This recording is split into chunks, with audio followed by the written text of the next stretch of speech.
of being God with a little fun, especially when it has to do with extraordinary births. The birth of Isaac and the foretelling of Jesus' birth are indeed extraordinary, sometimes in very divergent ways.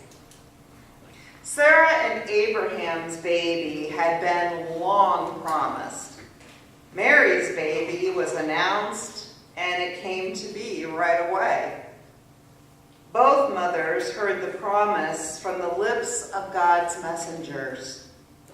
When Sarah heard the words, she laughed. When Mary heard the words, she was perplexed. Sarah was old, Mary was young. Sarah was not a virgin, and strictly not even monogamous, thanks to her husband Abraham.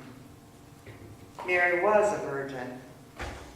Sarah, even though she was given a promise by God, tried to circumvent God's promise by giving her maid Hagar to Abraham to get a child.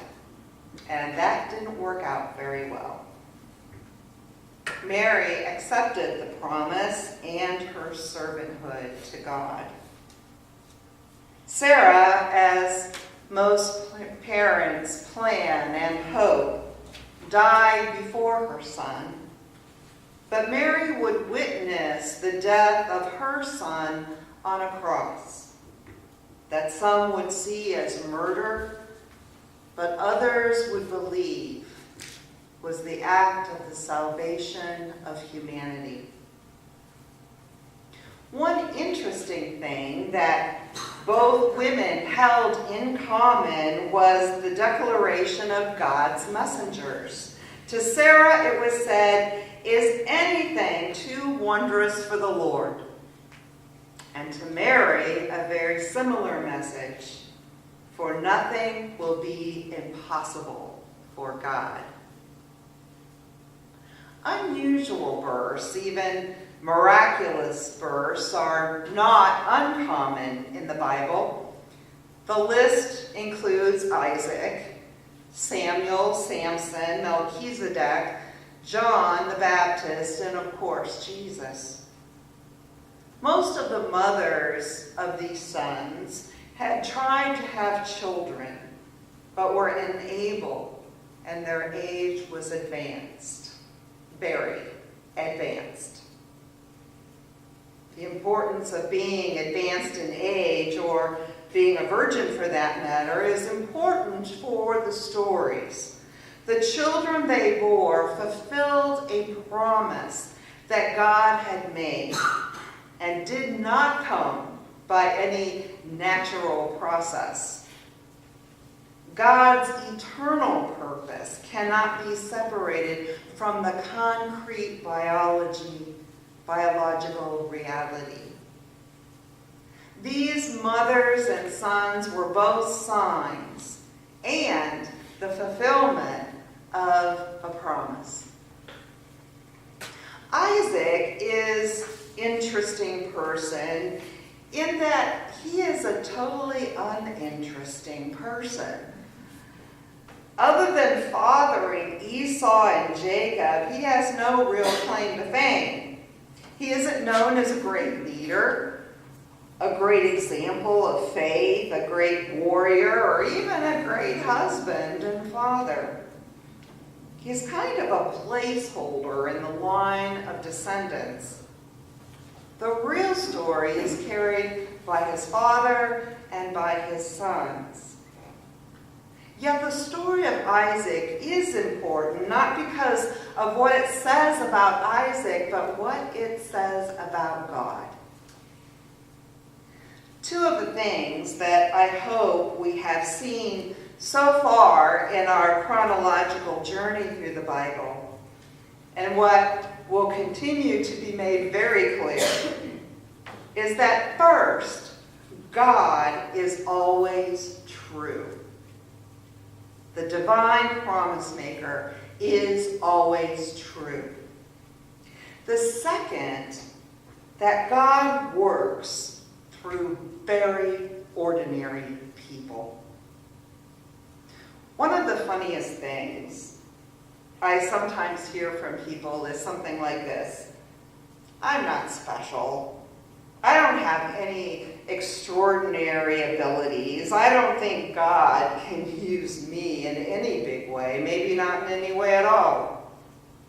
To that I say, look at your ancestors in faith.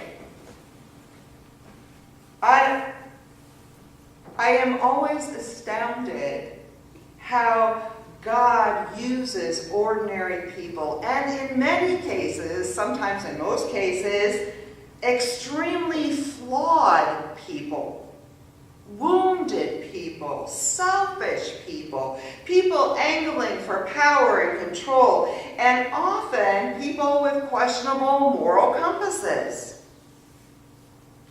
God's redeeming work happens through all of us in one way or another.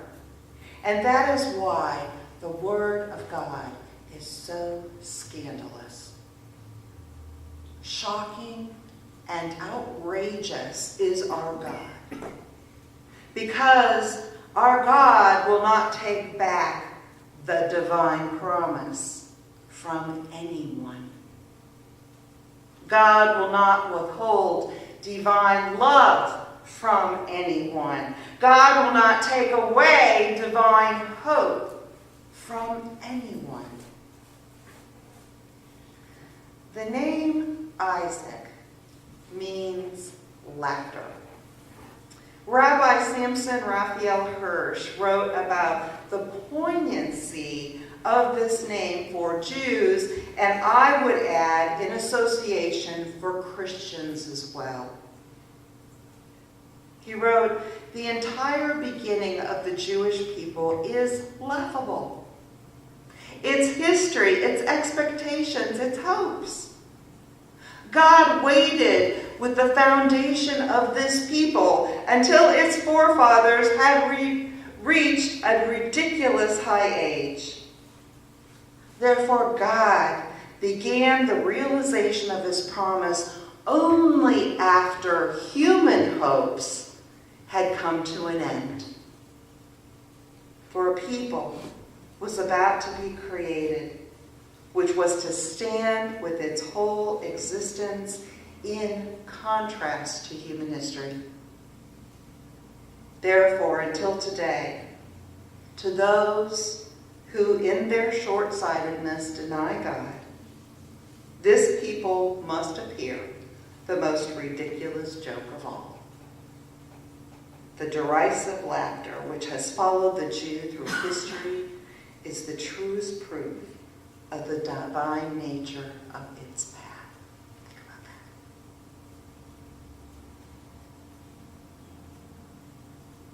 that. The divine nature of our path looks ridiculous to other people. The Jew is not touched by this ridicule because from the beginning it has been prepared for it.